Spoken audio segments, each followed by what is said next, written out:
Greetings, travelers. The following episode is of listener tales. Now, we do not read these ahead of time, so listener discretion is advised. Hello, I'm author Mark Muncy. And I'm author Erika Lance. And this is Eerie Travels.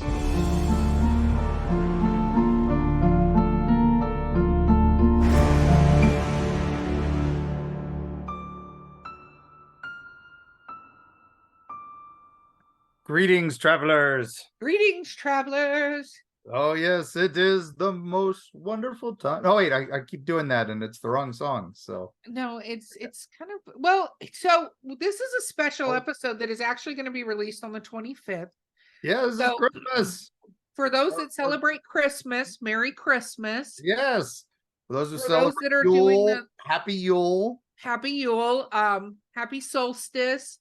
And if you just Happy recently Kwanzaa, celebrated, Happy Hanukkah, all the fun Yes. things. Yes. all of the holidays, or if you know what, you're like, screw that, I don't celebrate anything this time of year. Here are some cool listener tales for you. Yeah, let's get some spooky stuff, because that was the Victorian tradition. One that I love is literally sitting around telling ghost stories. Yes. Because that's where we get A Christmas Carol. That's where we get some of these other great holiday traditions. And BBC in England actually does a show called Ghost Stories for Christmas. They usually do M.R. James stories. They usually do, some Lovecraft. They do a little bit of everything. And I'm just so happy that they do that still. Mark Gaddis keeping that alive. We love you, Mark Gaddis. And so that was what we decided. We decided, hey, let's do these listener tales. You guys have flooded us with listener tales. And Yes. we cannot say thank you enough, because these are amazing. And we've had some amazing guests on who have said that their favorite episodes are the listener tales episodes, because it gives them stuff to look into. It gives them stuff to research. So I feel like we're feeding the paranormal community so much stuff, but we hear that a lot. And, one of the things is that we're going to be moving to a Patreon, and that's happening here at the beginning of the year. And we'll be doing more AMAs and live stuff on our Patreon. So keep an eye out for that, so that you can join and kind of be live with us when we do that. So that'll be kind of cool, but keep them coming. We love them. And so without further ado, Mark, or no ado at all, do you want to begin? Jump right in. All right, let's do it. This is from Catherine, and they actually put where this took place, which is Camp Glisten in, I'll never pronounce that, Dallangea, Georgia. That's why you made me do this. So I'd have to. That's absolutely. I read the first line. Yeah. All right. Dallangea, Georgia. So I was there for a week of Methodist church camp. It was like regular fun camp things, but there was Bible study nightly. We thought the camp counselors were trying to scare us when they said that stuff happens around the camp was 90% God, but 10% devil. For whatever reason, the devil kicked it up a notch that week.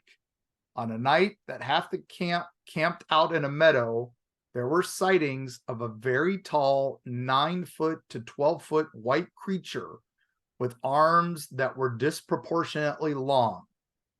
Fireballs made their way through the forest, flying through the limbs of trees. Half of our camp woke up to find them back in the cabins, scared out of their minds. After Wednesday night Bible study, my friend decided at 9:30 p.m. was the time to call her mom after being there several days already.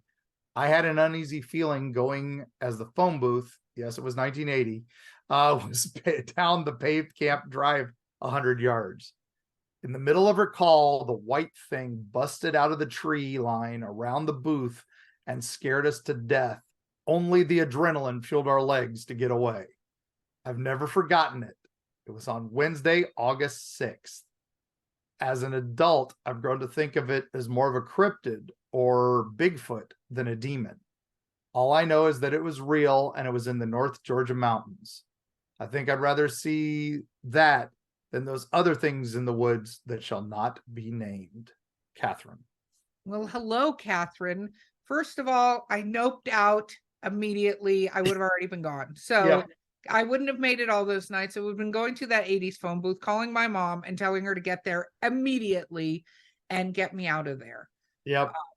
So that Yes. I You would have Adam's family valued that. You'd have burned the whole camp down. the whole camp would have been burned down. That would have been it.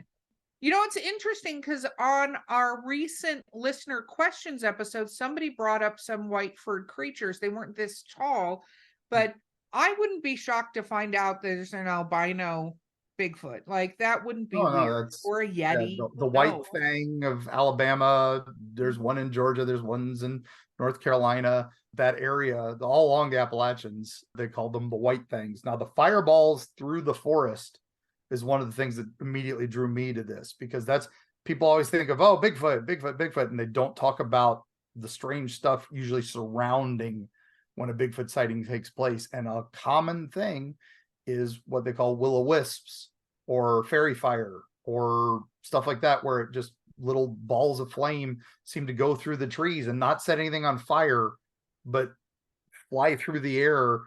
Some people say they look like Roman candles, that you shoot those little balls into the air and stuff and they fly around. And that's usually a sign that something, odd is going on, that this area is open, that a portal is open in this area. And that's what I think. And a lot of people talk about these church camps as seeing some odd things. This is not new for me. So, and I think wow, there's a lot of, regardless of what your religious belief, if you put a lot of intention on good or evil and like that whole entire thing, especially something that's spiritual, however you get to that spirituality, you create a certain amount of energy around it. So it doesn't shock me that that's the case. Do I believe that's the devil? No, absolutely not. I believe it's a preternatural. We don't know what it was. It's unfortunate that it seemed as aggressive as it is, but if it was aggressive, it's entirely possible it was not happy and you guys were in its territory, right? And you're doing things that it might find offensive or find hurtful to it. So it's reacting out of that. There's a lot of things. And when you have a bunch of teens and preteens in an area, guess what? That feeds a lot of emotional energy and a lot of hormonal energy there. That could, we still don't know how that affects all the things. No, that's true. But Catherine, thank you for your story. We appreciate it very much. And I do think you're right. I think it's something preternatural. It doesn't sound demonic.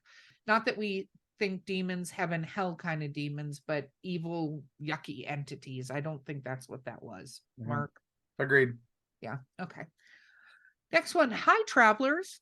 Hello. Hi. Hi. I'm Indonesian and I have a secondhand account story to tell you. My grandpa was born in Sumatra. Even though his dad is Chinese immigrant, my grandpa pretty much lived there for his whole life. You see, the island of Sumatra has many thick and dense forests, and if I remember correctly, there are many parts still left unexplored. True. Yeah, that is very true. My grandpa was quite adventurous when he was young. He often go to the forest with his friends and hunt squirrels and other small wild animals. One day, my grandpa and his friends decided to go to another region in Sumatra and hunt in more remote and unfamiliar forests. He said he got bored hunting in the same forest all the time. I believe, traveler, that this is the start of some horror movies. Okay. But it's understandable. I got pretty bored hunting on our family land in Kentucky because we knew it, every tree, every little nook. So yeah, we would ask other people and say, hey, can we hunt on your farm today? Can we hunt on your farm next week? Yep. No, I mean, it makes sense. Of course, me, I'm like, well, that's just begging for a problem. So don't go chasing waterfalls, right? Yeah, don't go chasing. Okay, never mind. Let's go back. So, accompanied by his usual hunting friends, they hired a local guide and entered the forest. Sorry.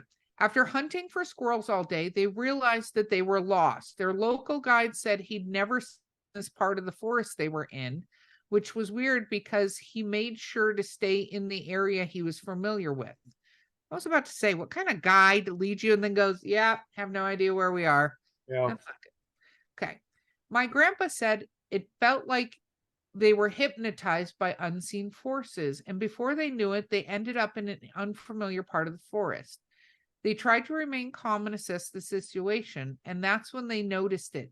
Something was observing them from behind the bush. My grandpa said it looked like a hybrid between humans and chimps, and it's kind of small, but as tall as an adult waist. He couldn't explain it well because how weird the thing was.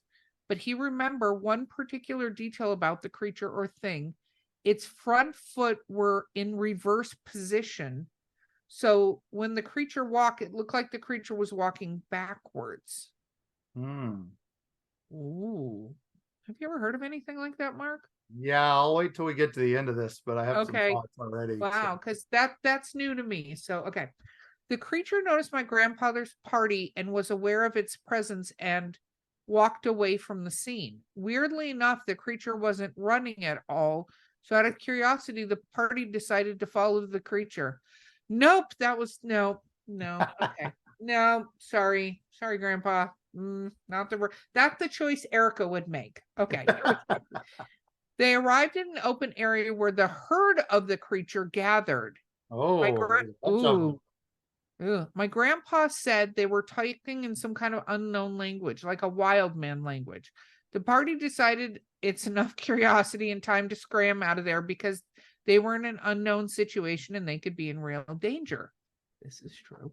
Yeah. After walking for hours, they miraculously reached the edge of the forest sometime after sunrise, and lucky enough, the creatures didn't follow them at all.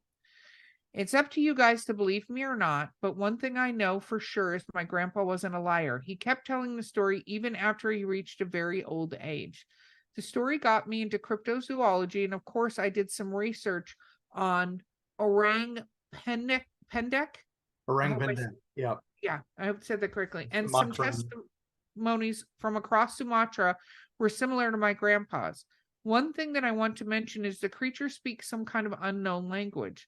That's why the very first time I heard Sierra, did I say that right? Sierra Sound. sound. Yeah, I got shivered all up my body. To think these creatures are as intelligent was very exciting. Wow. Traveler. So first of all, we do believe you. Yes. Yes. What is this, Mark? I've never heard of something like this. All right. Well, that is very similar to some of the stories we've had of the Fae, wandering into the woods. Suddenly you see one, it leads you to where there's a bunch of them. And this says, like somewhere half between a human and a Bigfoot. That immediately comes to me. Our good old friends, the Puckwudgies, or the stump jumpers, as we call them in the South. They're, basically like a smaller Bigfoot that may have some Fae ties. They definitely tend to gather ley line crosses and things like that, where there's a lot of energy and all that. It does sound like it was following your grandfather's party. It was trying to figure them out as much as they were trying to figure it out. The backwards feet, now that makes me think more goat man type legs, where the knees bend backwards and stuff like that. So that could be it too. I love that you looked into orang pendek because of this, because that is such a crazy character. We might have to do an episode on that later on, some Indonesian cryptids, because those are fascinating to me, but I've never been there. So I only like to talk about things I've actually been in the areas of, but we are expanding. So overseas might be a thing at some point. But I have talked to people who have looked into it and have been in that area. We do have some boots on the ground in that area that are fun to talk to. So that might be something we look into for a future episode. Absolutely, but I'm glad your grandpa talked about it his whole life and never changed his story. And that's the sort of thing where somebody else would be like, oh, he was crazy. But he had a group with him. If they all talked about something happened, something they don't understand, that's what we call preternatural. Exactly. And I have to say that, first of all, I do want to say to all travelers, we will never not believe you. Sometimes we will not know what even a guess is to us of what it is. And sometimes we may say, here, it's a scientific thing we may think it is.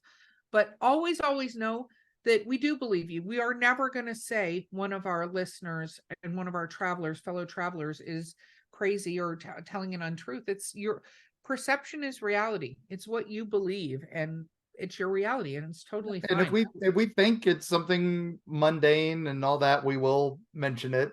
Just I think this was definitely something unusual. And if you do want to look up the Sierra sound, people, somebody look that one up. It is a creepy noise. What they think it's Bigfoot's talking to each other, Sasquatches talking to each other. So, and it's not surprising. These are intelligent creatures. There's nothing that's ever told us that they're not intelligent creatures. Just some of them appear to be more like pack animal like, such as Dogman and stuff, but they're all going to have their own way of communicating with each other. So that none of this is surprising to me. I mean, all these, we even now know that, trees talk to each other and mushrooms talk to each other in different ways, so of course animals talk to each other. So this is just not what we think. All right. So exactly. Okay. Well, Mark, you get the next one, my friend. All right. I think we'll do this one, then we'll take a break. Greetings, travelers. Greetings. Greetings. I have a story for you all. Not quite a cryptid, but definitely saw something weird one time.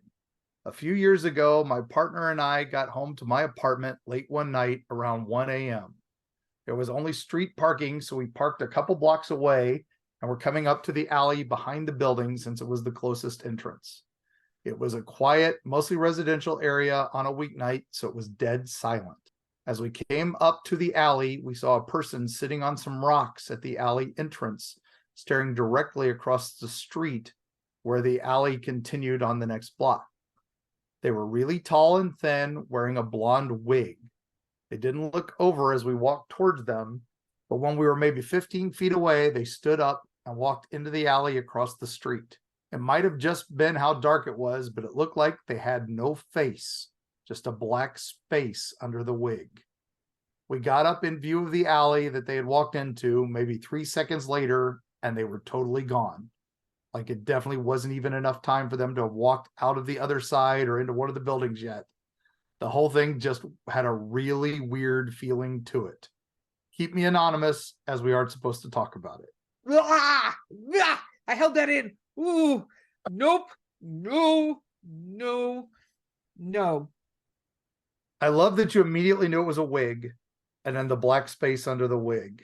Yeah, this is, like I said, not a cryptid, but something weird. Yes, this is something weird. In my immediate thing that I first thought when you were reading this is repeat ghost. Yeah, it could be.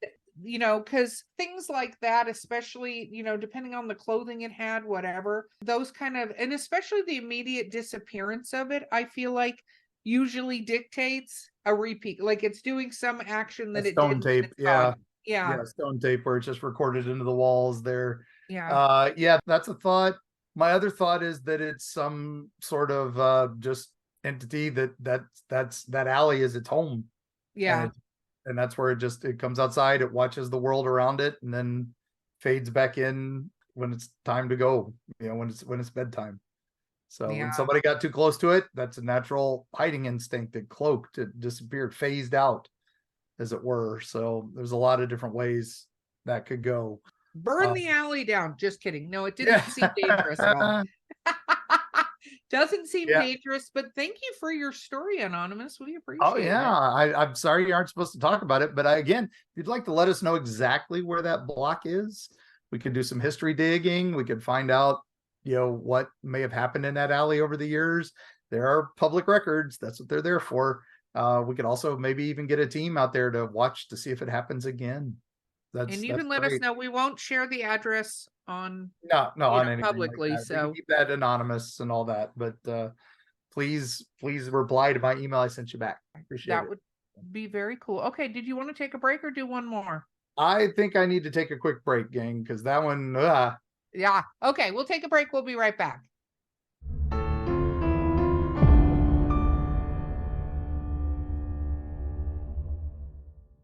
The sweltering heat of the Florida sun breaks as a chill runs down your spine. A dark shadow looms from a nearby tourist trap. You didn't expect to find this kind of shade in Florida. If only there was some sort of travel guide to steer you through the spookier locales. Well, you're in luck, reader. Join author Mark Muncy and Carrie Schultz as they lead you through the darkest locations in the Sunshine State in creepy Florida. Available from History Press and at fine bookstores everywhere. Destiny Beard, the lyrical soprano who will haunt your dreams.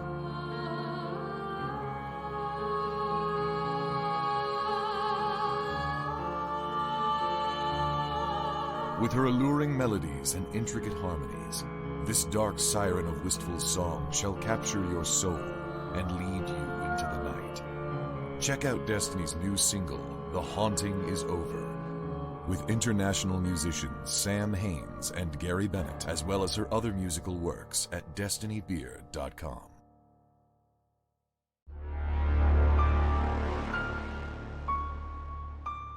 We're back.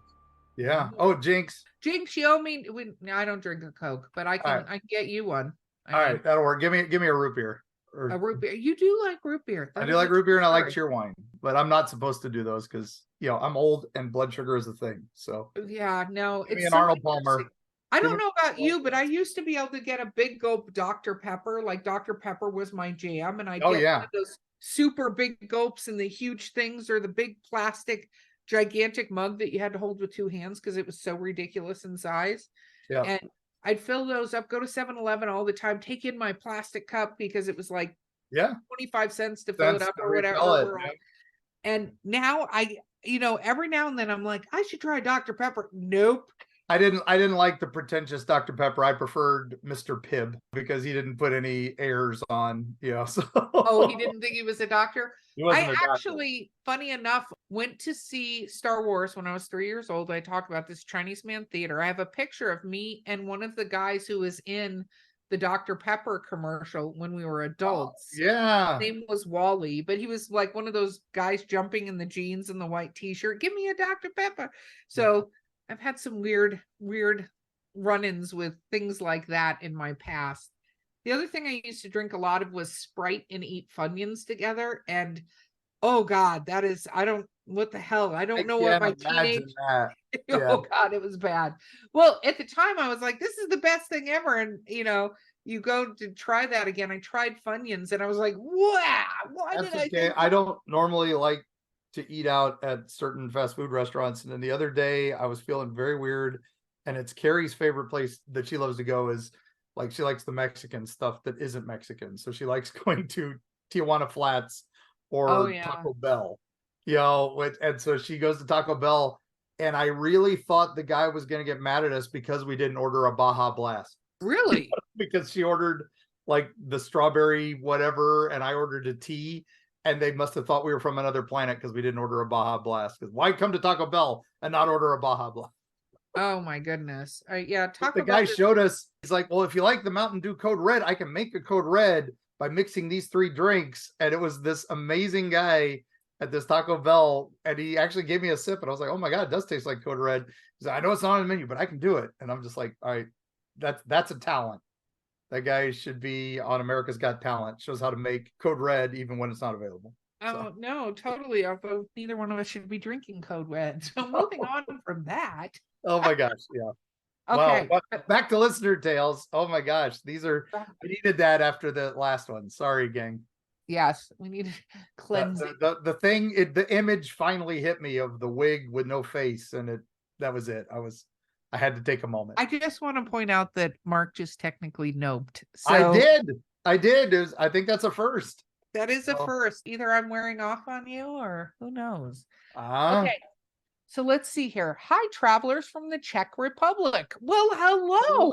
Oh, wow. That's a new one for us. We'll put that on the map. Yes, international. Okay, here we go. I had an encounter that remained a mystery to me for several years. It was a monster encounter, not a cryptid one, and I was less than 3 meters, 10 freedom units from it. So a meter is what? 3 feet? Yeah, so 10 freedom units is his way of saying 10 foot. Okay, 10 feet. Okay. Freedom I like that. Czech Republic calls them freedom units. That is hysterical considering us and only one other country in the entire world use inches and feet. Okay. Yeah. So I was less than 3 meters, 10 freedom units from it, sitting in a car. I just barely managed to stop. It was during the night north of Brno. And I apologize if I don't say these correctly. Mark will jump in when he can. But on the southernmost place, animals can make a crossing in the east-west direction in Europe without encountering a river too deep to cross. Okay. This is a geographical crossroad since prehistory for humans and animals. It was one of the most mysterious encounters you can imagine, and it shocked me. If you want to put a trigger warning for those worried about animals, or just do not read the explanation at the end and just enjoy what I considered a mystery for several years. So we already have a trigger warning for listeners, but listeners, trigger warning if you need to fast forward. So here we go. It was dark already, and I was driving back home. I was already near the suburban area when suddenly a huge beast came from the November mist and stepped out on the road. The headlights could not properly shine on its body.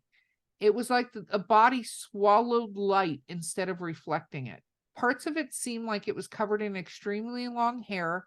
Parts were covered in weird plates of some sort, almost like a gray misshapen exoskeleton. The beast was no. Okay, that was me. Whew, whew. Okay. The beast was standing on 4 legs. I did not see their bottom part as I stopped my car, almost touching them. The beast right in was, front of them. oh my gosh. The beast was enormous. The back of it was higher than the top of a head of a human, and the head much higher still. I was sitting in a terrain car and looking up at it. Oh, that's So big. a train car like a Jeep or something where you can, okay. Yeah, like a Trailblazer or something like that. So that's like a big truck. Their head was huge, long, but without facial features. There was no eye or mouth. The neck was incredibly thick, and the lower part obviously covered in hair. The rib cage was enormous, impossible to tell where it ended and where hair started. The stomach was not illuminated by the headlights. It looked like there isn't any. The whole animal looked like a cartoon exaggeration of a werewolf. Interesting. After I stopped, it turned its faceless head slightly towards me, then returned to look right in front of it. And by 2 or 3 steps, it had walked across the road, ended up in the field on the other side of the road. A few seconds later, its shape disappeared into the misty darkness. I didn't dare investigate, and I just drove away. Well, I agree with that. That's the Erika response there. Nope. Yeah. Nope. I would have been reversing already. This was already too much for me. Okay. There was not supposed to be any animal this size in the wild. We have foxes and wild boars. Some are deer, and sometimes a baboon from a local zoo runs away. He likes these adventures and usually visits nearby gardens and stays with people there until the police come to take him back to the zoo. That was the was it the mystery monkey of Tampa Bay? Yeah, he used to come around a lot. In the east, several pumas escaped from private owners, and there were some wolves reintroduced to the wild, but that's about it. There are no large beasts of this type that should exist. Not anywhere, and especially in the densely populated Czech Republic, a country where you can't physically be further away from the nearest pub than 2 hours by foot. Oh, this is a country I need to go to. Yeah. Ooh, we have folklore like the forest wildmen, watermen, dwarves, blackfire hounds, but not anything like this. Ooh, I'm gonna take note of the forest. I'm making a note of the Czech Republic because I want to know what a blackfire hound is. Have you ever heard of a blackfire hound? It's similar to the snarly owl over here, but they breathe fire instead of just having red eyes and red smoke. But the forest wildman's their Bigfoot. It's their Sasquatch. The waterman is their siren type thing, mermaid. And then the dwarves live in the mountains. We know those from, that's the fae type. Oh, yeah. The little people. The earth fae. Yeah. Yeah. Okay. All of the people I told this story to either dismissed it outright or those who knew me better and realized I don't tend to lie. They tried to come up with an explanation. It failed. Trigger warning for the rest. Okay, here we This go. is written in this. So this is where he figured it out, I think. Yeah. Okay. Because I think I had a theory, and but now I'm like, okay, now I look ahead, I'm like, oh, yeah, I was right. Okay. So here we go. That was for several years. Over the time, I simply learned to keep the story to myself. However, then I told the story to my now ex-girlfriend. She looked at me, asked me exactly where it was. She lived nearby and told me what I saw. Apparently, there was a horrible man who had a small garden. He was abusive to people and animals alike. He had 4 horses. He didn't care about them at all. No horseshoes, no trimming of hooves, no cutting, cleaning of hair. The poor animals were starving and living in a small enclosure. This stream running through it made the whole area a giant mud pit, and they ran away several times. The monster I encountered was a starving, disoriented horse with incredibly long hair covering a hardened mud, which was absorbing and not reflecting the light from my headlights. The mud covered his facial features and obscured his sight. I hate to say it, but it sounded like your Kelpie story. I hope there's no animals harmed near there, Peter. Wow. Oh, Peter, that is an amazing story, and I am so sorry to hear about that. I hate hearing any sort of abuse of animals, and I And hope again, that got taken care of with him. reporting it led to a solution. So Mhm. it sounds like a cryptid, looks like a cryptid, smells like a cryptid. Oh, it's something terrible. And that's us with the Kelpie. The reason we started looking into it and the reason I sent teams out there was because I immediately thought it was an animal in distress because it did Oh, not fit the folklore, the legends of the area. It wasn't until later that I realized there is some folklore that ties into the Kelpies and stuff like that a little further north up in Georgia from where our kudzu Kelpie guy was. And again, I did swear to think we were going to find a horse that had gotten just tangled in, kudzu vines and couldn't get loose. But man, what an incredible ride that story is. yes. And Peter, thank you so much for sharing it all the way across the world from us. We love that. Czech Republic, hello. We'd love to come over there. You guys invite us over sometime. Invite us over, and I'm all about a pub crawl. 2 hours I can walk between 2 hours I'm between good. each pub. Yeah, that's great. I've been to Romania and I've been to Turkey, but Czech Republic was one that I did not get into because when I went over there, it was still communist Czechoslovakia. And, I was able to get into Romania, as lucky as I was. Yeah, no, if you guys have events in areas, please reach out to them and tell them to reach out to us. We'd love to come and talk and research local things and do travel around those areas. Yeah, heck yeah. Awesome. Thank you, Peter. Okay, Mark. This is from Brandon. Well, hello, And Brandon. I posted this a while ago on Reddit and thought I should share it with you all. Well, hey, we're welcome to have reposts and reshares. If you didn't get the response you want, hey, bring it to us. We're happy to talk about it. Let's see. I was on a fire road on my motorcycle with my girlfriend's 10-year-old brother on the back. This was in the Bodfish area going to Lower Kern River. Where is Bodfish going to Lower Kern? I'm gonna have to Google that myself because I do not know. Let's get Magic Producer to clickety clack that up for us by the time we get to the end of the story. So okay. We came to the end, a turnaround. The kid jumps off the bike and runs to the river. I had pulled up next to some trees with bushes between them. I lit a cigarette. It was very quiet and calm. The smoke drifted towards the trees. I heard a snort, snuffle type grunt sound, very subdued but close. I snapped my head towards the sound and clearly saw what looked like a big reddish brown rug being moved behind the trees. It was within 10 feet. I fired up the bike, spun it around, screaming at the kid to get up here. As soon as he jumped on, I was gone. Yep, that was the Erika Nope right there. So yep. Good job, Brandon. Erika noping the hell out of there. Like it. Yep. The next day I went back because I needed to know if the ground sloped up or down behind those trees, and it sloped slightly down. Whatever I saw was at least 7 feet tall, and I think the only reason I ever knew it was there was I pulled up right next to it and lit a cigarette. That's its natural stealth showing off. That's my story, and it's true. So with the clickety clack, this location, which is Bodfish Lower Kern, is in California. Okay, that's why it sounded like something out west. So I was going to say this sounds like an out west Sasquatch is what it sounds yeah. like, because they've been, it's reported everywhere, but from what I understand with the redwoods and stuff, a lot of their masking is that sort of reddish brown fur that masks with those kind of trees out there. Yeah, they blend. They and that's just it. You're exactly what you said. You pulled up, you lit the cigarette, that woke it up, it moved. Yeah, 100%. You saw a Sasquatch, I would say, from this. Again, you didn't have the details. but that's exactly every Sasquatch encounter I've heard. The only thing you didn't mention was the smell. But if you were smoking a cigarette, you probably didn't notice the smell anyway. So that because you Well, had yeah. And I mean, I don't think this is the smell reported with every single sighting. a lot, a Okay. lot of sightings. So sometimes it doesn't make it into the reports because people don't want to talk about it. Sometimes they don't mention certain things that, because it's UFOs, it's something else that ties. They don't want to throw off their Bigfoot report because it mentions some other things that might be a little off. And that's the BFRO refuses to put that stuff into their sighting reports. So that's why some people don't like the BFRO.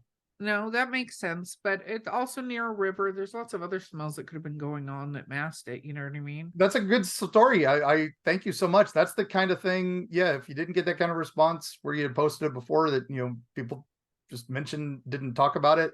I think you're right. I think you saw, Chewbacca's cousin. So. Yep. Bigfoot. Okay, I think this is our last one today. Yeah, So it's a big one though. So buckle up, because when I saw the first line of this one, I'm like, oh, Erika has to read this one. see, I knew you timed these stories. I knew it. No, this one was when I saw the first line. I only read the first little bit of these before I know, but I put feel them like in you the set episode, me so. up. Okay, this is from Cameron. Hey, Mark and Erika. Hi, Hey. Cameron. I have a story for you both. I still haven't seen a knot deer, but I do think I saw a knot bear. Ooh, what? Yep. That's Oh, what I I'm saw not that. I was happy to like, hear about Erika has that. to read this. Yep. That's a much bigger thing than a knot deer. Okay, let's see.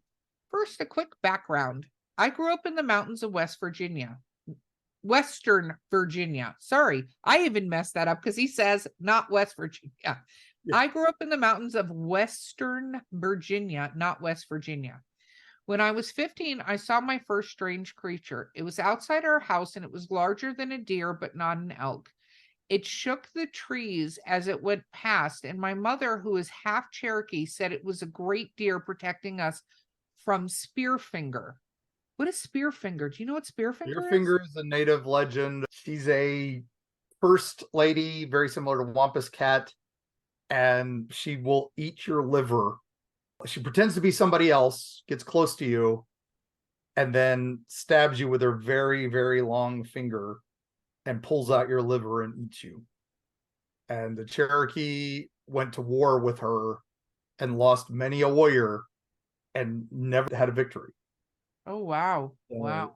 Okay. And the great deer that he said was protecting is their native, that's the great deer. It's not just a big deer. It is the great deer, which is similar to the great serpent, the thunderbird. These are native, what we would call a god, but this is just a natural thing for them. So the great deer protecting them from Spearfinger, heck yeah, I love that. So, summon the great deer any day. It says, I'll tell you that story another day. Cameron, you better tell us that. You better send us that great deer story. Yeah, awesome. yeah. Okay. I want to know why your grandmother was afraid of Spearfinger particularly. Yeah, no, I feel there's some layers there that we need to unpack.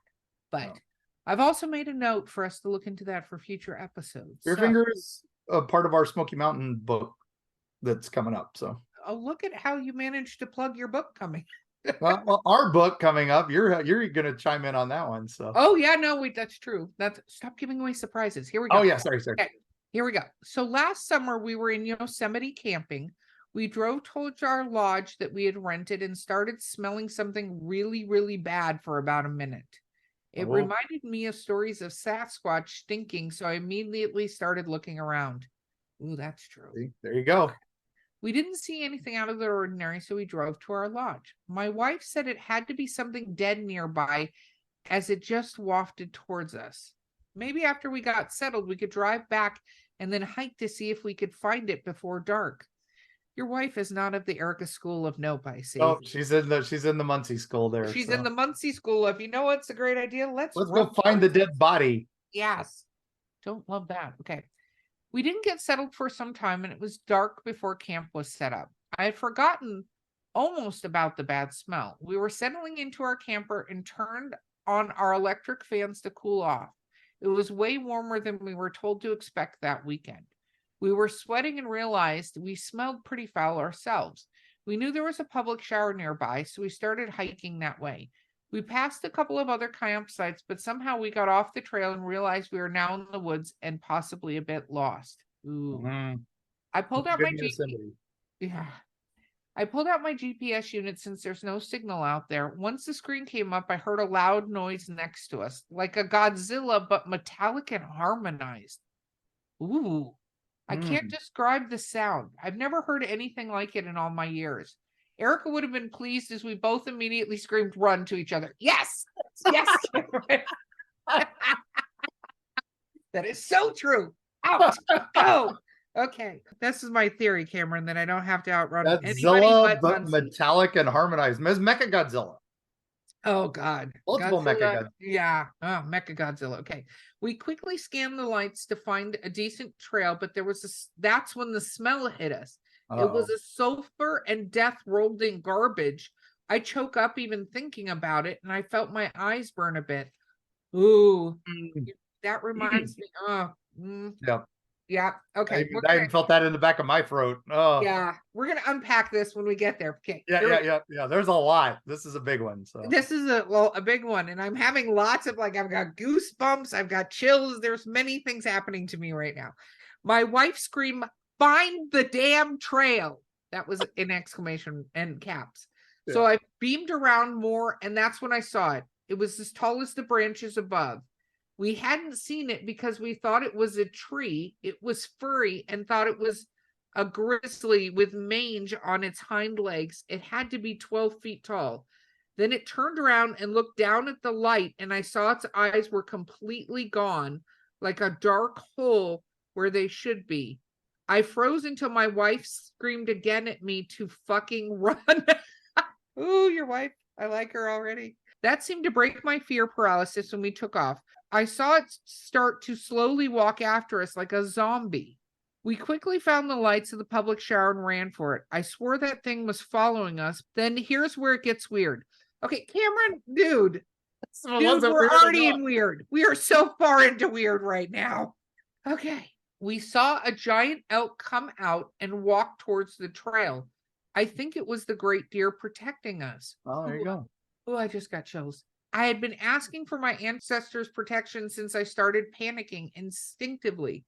The great deer went in the woods and we never saw a zombie bear again. I thanked my ancestors and we hoofed it back to camp when we finally calmed down.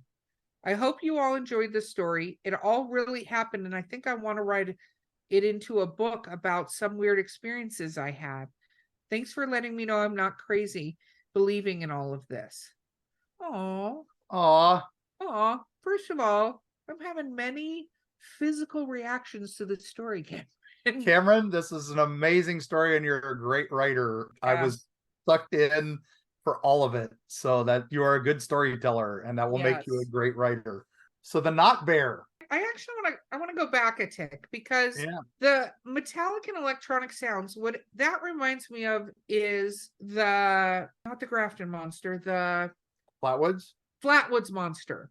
Because that smell is what the people described as part of the smell. Yeah, the sulfur.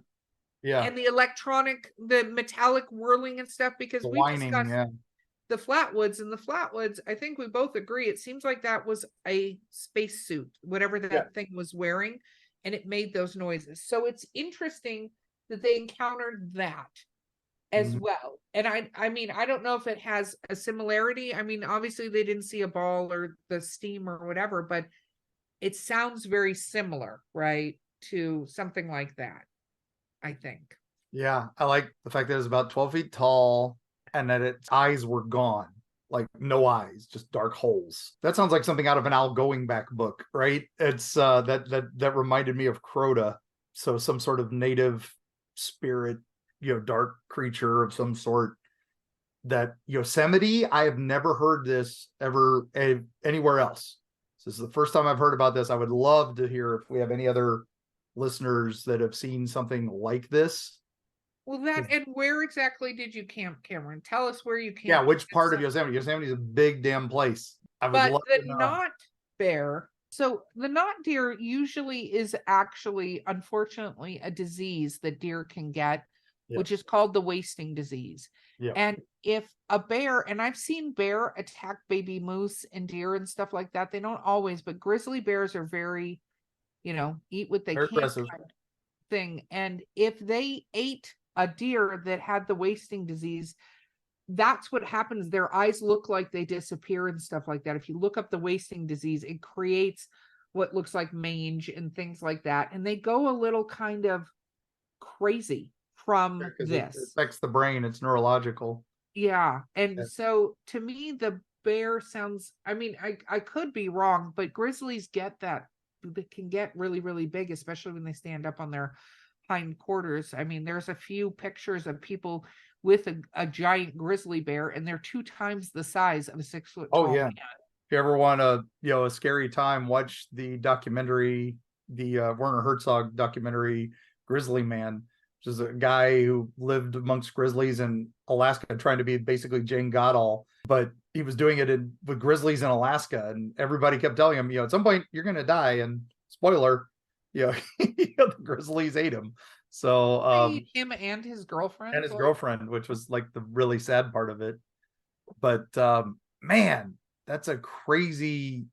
I'm following all this, and the fact that you were asking for your ancestors' help instinctively, that's incredible. I love that. That's several friends of mine I know, that's the first instinct. They just start, if everything is a prayer or an offering or whatever, you say, whatever, please help me, and calling on your ancestors, and the first thing you saw was the great deer. I think you got an answer. Yeah, no, I agree 100% with that. And to me, it's amazing. And I love that you had that protection in whatever form that is that came to you. And I think it probably did, because the wasting disease can have an effect on a creature, especially one that is a predator like that, where it could become, I'm not going to say rabid, but a similar brain, because rabies affects the brain big time too. So I'm glad you're safe, Cameron. That is an amazing story. We want to hear more of your story. So thank you for sharing that with us. But I feel like we have like this whole entire Flatwoods monster, all that combined. I like to think of mundane on that, but I also think, you may have seen something very, very crazy. A zombie bear is a good name for it. So yeah, no, I think the bear might have been wasting disease bear, but the other pieces to it, the getting your spirit protector, which is amazing. And then the other smell, I don't know if it actually is related completely. It might be a combo with the bear, because wasting disease does cause a yucky smell to the animals. Septic, but the sulfur and the metallic. Yeah, that's almost negative energy, things like that. There's layers to this. There are a lot of layers to this story. So thank you so much, Cameron. Oh my gosh. And I would look forward to your book. Please, any other stories you want to share with us? We would love that.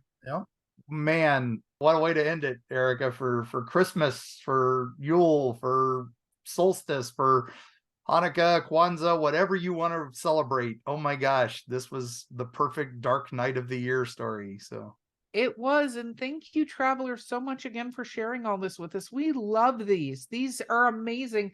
And I wrote down, I think, 3 or 4 story ideas that I made the producer write them down.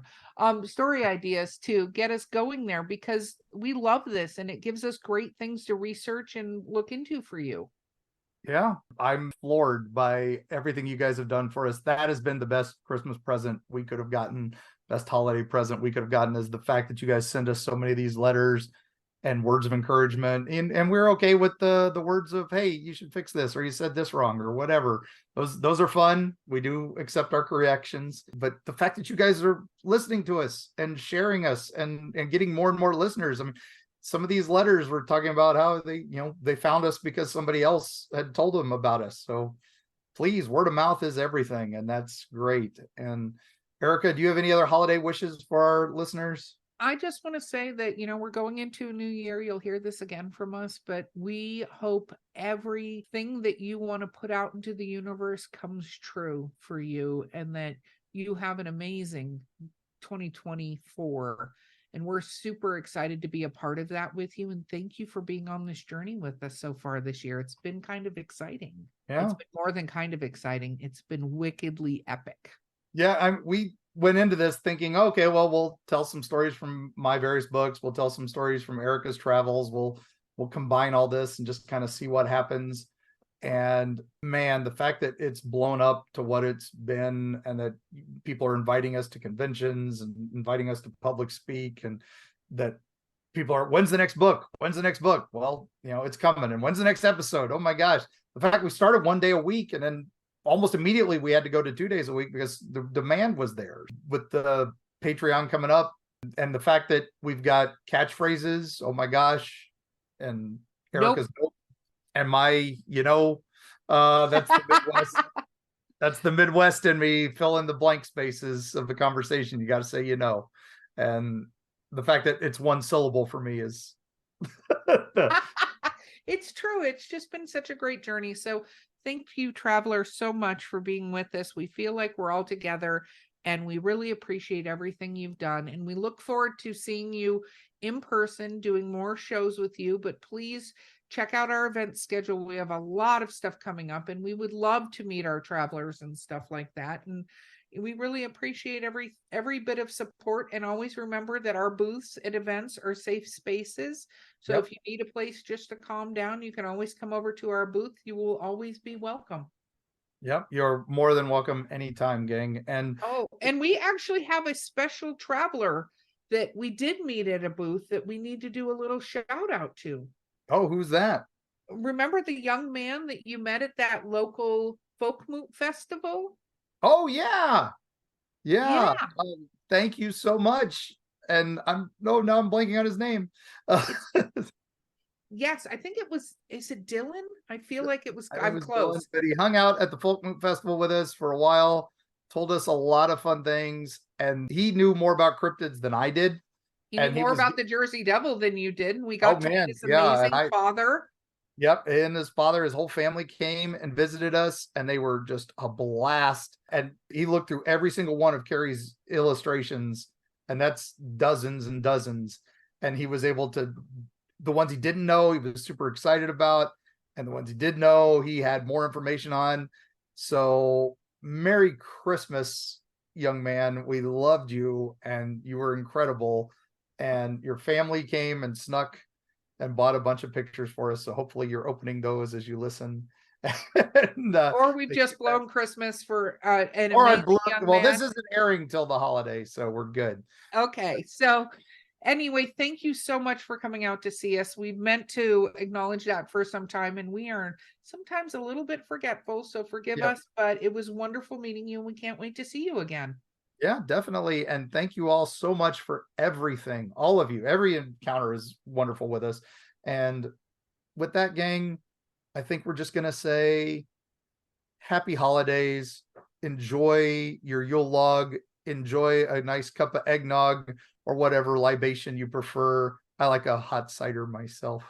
And then listen to some ghost stories. Thanks for joining us as you listen to these listener tales. Thank you for sending these listener tales. And enjoy the darkest night of the year as the veil is thin and we listen to a silent night. Happy holidays, gang. We'll see you on the other side.